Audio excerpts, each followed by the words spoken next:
अगर मोहब्बत का कोई रंग होता तो वो बनारस की गलियों में बहती रांझना की कहानी जैसा होता।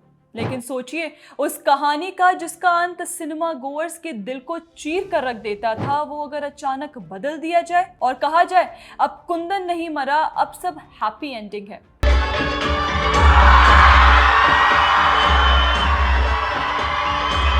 तो इसे आप क्या कहेंगे? नया सिनेमा या रचनात्मक गुनाह? तो देखिए, कुछ हुआ यूं कि 1 अगस्त 2025 को जब तमिल में अंबिकापति के नाम से रांझना फिर से रिलीज हुई, तो दर्शकों को एक चौंकाने वाली बात पता चली कि इस फिल्म की क्लासिक एंडिंग ही बदल चुकी है, और वो भी एआई की मदद से।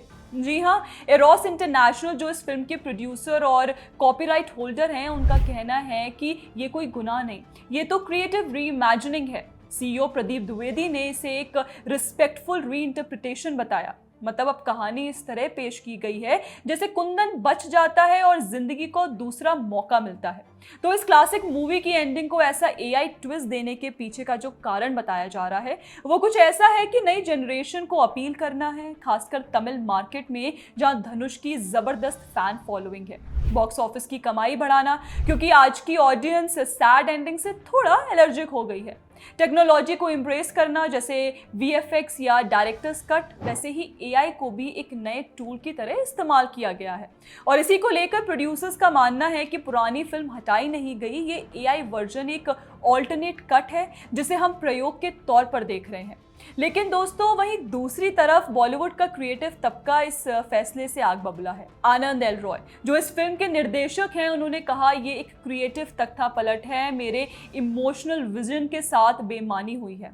धनुष, जिन्होंने कुंदन को जिया, उन्होंने बयान दिया, एआई वर्जन ने फिल्म की आत्मा को छीन लिया है, ये मेरी सहमति के बिना किया गया। नीरज पांडे, अशोक पंडित और इंडियन फिल्म डायरेक्टर्स एसोसिएशन ने भी इस कदम को क्रिएटिव अपमान कहा है। और सिर्फ फिल्म इंडस्ट्री ही नहीं, सोशल मीडिया पर भी बवाल मच गया है। एक्स यानी ट्विटर पर एक यूजर ने लिखा, रांझना का दर्द ही उसकी खूबसूरती थी, अब तो ये एक एनिमेशन लगती है जिसमें सच्चाई नहीं, सिर्फ सेल्स है। तो अब सवाल उठता है कि क्या एआई को इतनी छूट मिलनी चाहिए कि वो किसी भी फिल्म की एंडिंग बदल दे? क्या क्रिएटिव विजन सिर्फ कॉपीराइट का मामला है या उसमें नैतिकता भी होनी चाहिए?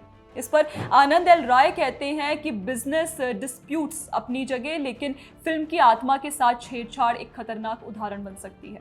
इस फैसले से एक नई बहस छिड़ गई है कि सिनेमा में एआई को कैसे रेगुलेट किया जाए। क्या डायरेक्टर और कलाकारों की मॉरल राइट सिर्फ कागजों तक सीमित है? क्या आगे चलकर हर फिल्म का एआई एंडिंग होगा? देखिए, रांझना की कहानी सिर्फ कुंदन और जोया की नहीं थी, वो थी एक तरफा प्यार की पीड़ा, बलिदान और सिस्टम से टकराने की ताकत की। एआई के बनाए हैप्पी एंडिंग में सब कुछ तो है, लेकिन वो बेचैनी, वो अधूरापन, वो घाव जो जिंदा रहते हैं, वो नहीं है। एआई बहुत कुछ कर सकता है, लेकिन क्या वो इंसानी दिल की जटिलता को भी समझ सकता है? क्या वो कुंदन की वो आंखें जिनमें मौत से पहले भी मोहब्बत झलकती है, जनरेट कर सकता है?